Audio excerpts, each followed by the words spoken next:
This video is brought to you by Midway USA. Support the channel by choosing Midway for your shooting and outdoor supplies.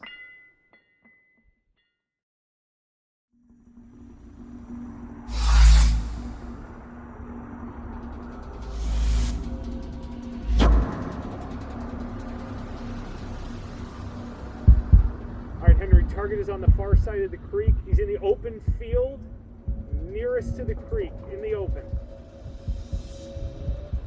In the open, I see a gong nearest to the field in the open. Yep, gong is your target. Check parallax. Parallax set. Range 650.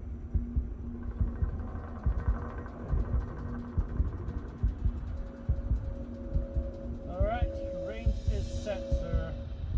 Right 1.3.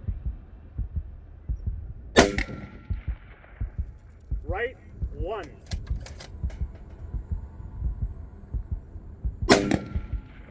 Impact, re-engage.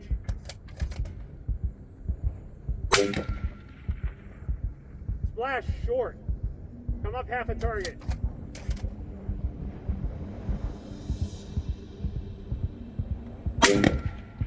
Impact. Okay.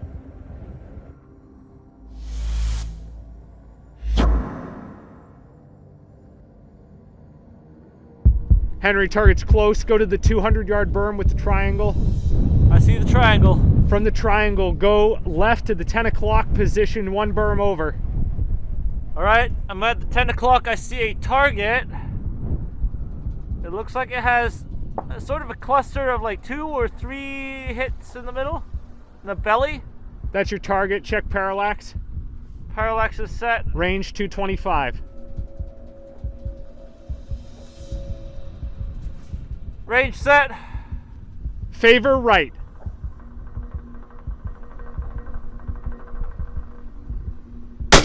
Impact, re-engage. Impact, nice, got him.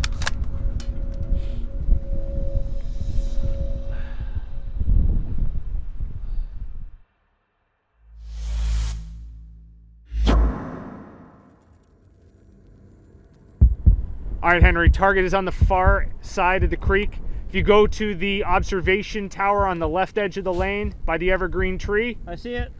come right and follow the edge of the hill down to the bottom of the gully and move right towards the reeds. I see a target peeking right at the crest of the reeds, the hill with the reeds. White cluster right underneath the dark shadow spot. That's your target. Check parallax. Parallax set. Range 800.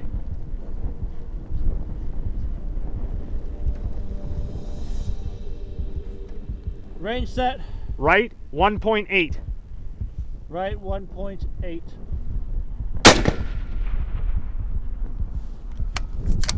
Impact. Nice. Good stuff.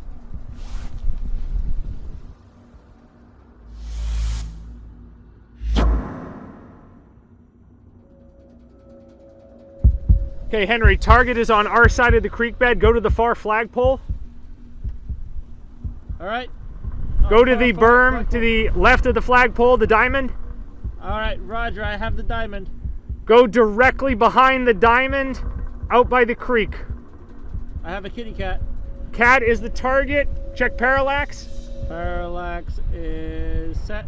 Range 570.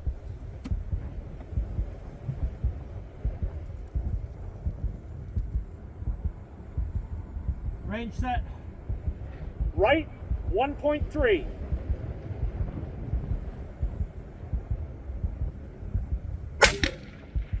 Impact again.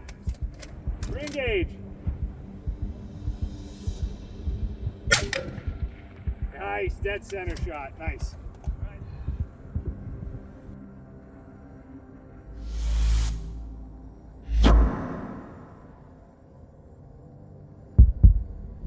On glass, sir. All right, Henry, target is on our side of the creek bed. Go to the far left berm. Far left berm. Alright. I see a target with a black head on the far left berm. Blackhead is your target. Check parallax. Parallax set. Range 350. Range set. Right, 0.5. Impact, right, 0.25. Impact, re-engage. Impact, nice. Clear. Okay, the Fix by Q. I see the little New Hampshire symbol right there. This is your people who made this. It is. I mean, pretty close at least. All right, so this is Josh's rifle, Yeah. specifically Yankee buying Yankee rifle. True. All right, so it's not for everybody. No, this is a very unique rifle set up for a very unique use case that's very narrow. Right? I actually think it's quite narrow. Like, so we tried to set this up in a way that gained maximum flexibility in what is in effect a pack gun. So you're trying to maximize your ballistic capability in a really small, foldable, lightweight package that has a short barrel so that you can be running a can on it, and you're still shorter than standard sort of quote-unquote short barrel precision or bolt guns. So it's a really unique case because you're giving up a ton of ballistic performance when you shrink down the barrel, right? Just a ton of performance. I mean, this is the length of like my BRN 180, right? I mean, it's quite short. Well, suppressed. The BRN goes out here and the can comes here. So it's really the size of like an MP5 with a little like small suppressor on the end.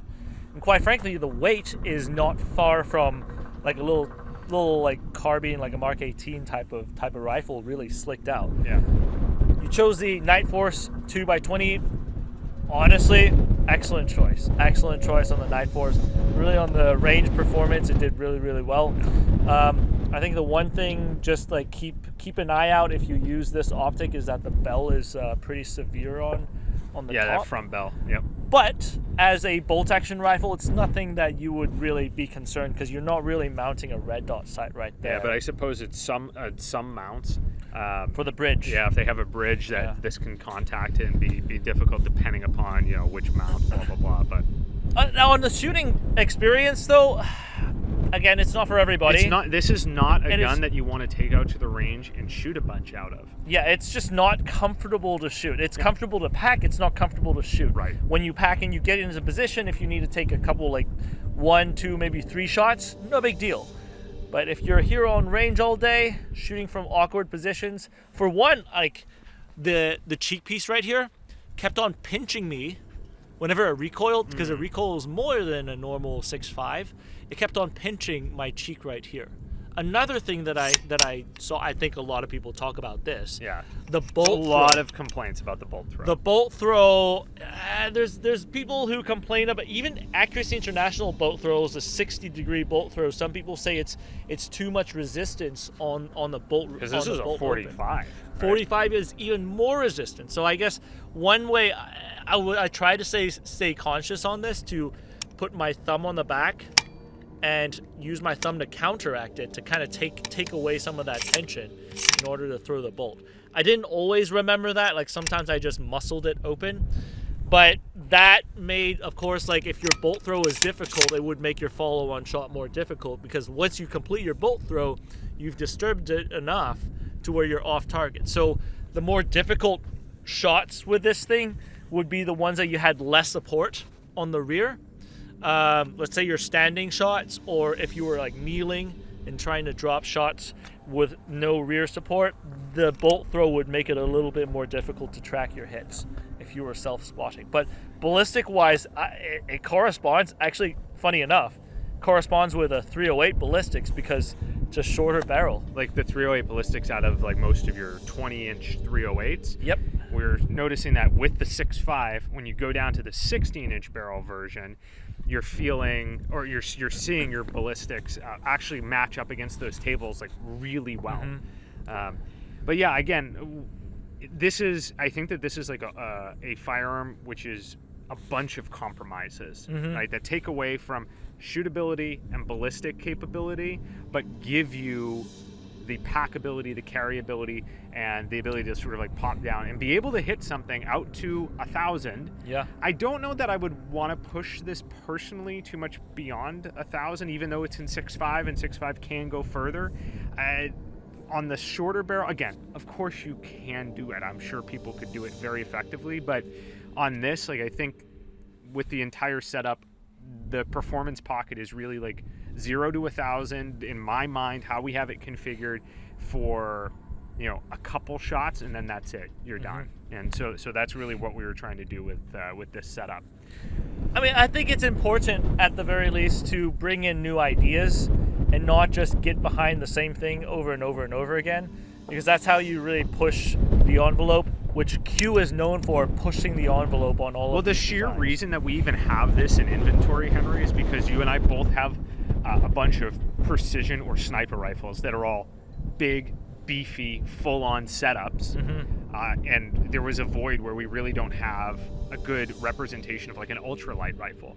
I know that there's a bunch of other ones out there in the market. It's like not just like this one. Like, what's the other one? The Sig Cross comes to mind, I think. Yep.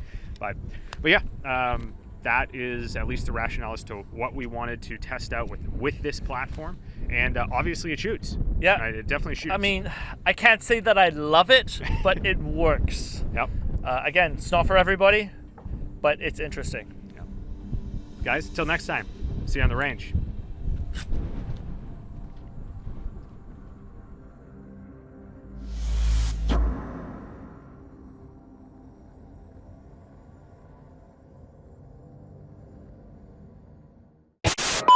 Hey, we aren't snipers. No way. It's true. But one of the things we have heard from you, the viewer, you want to see more and better, a higher quality of shooter-spotter communication. And so we've started this new series, Countdown, to try to do just that.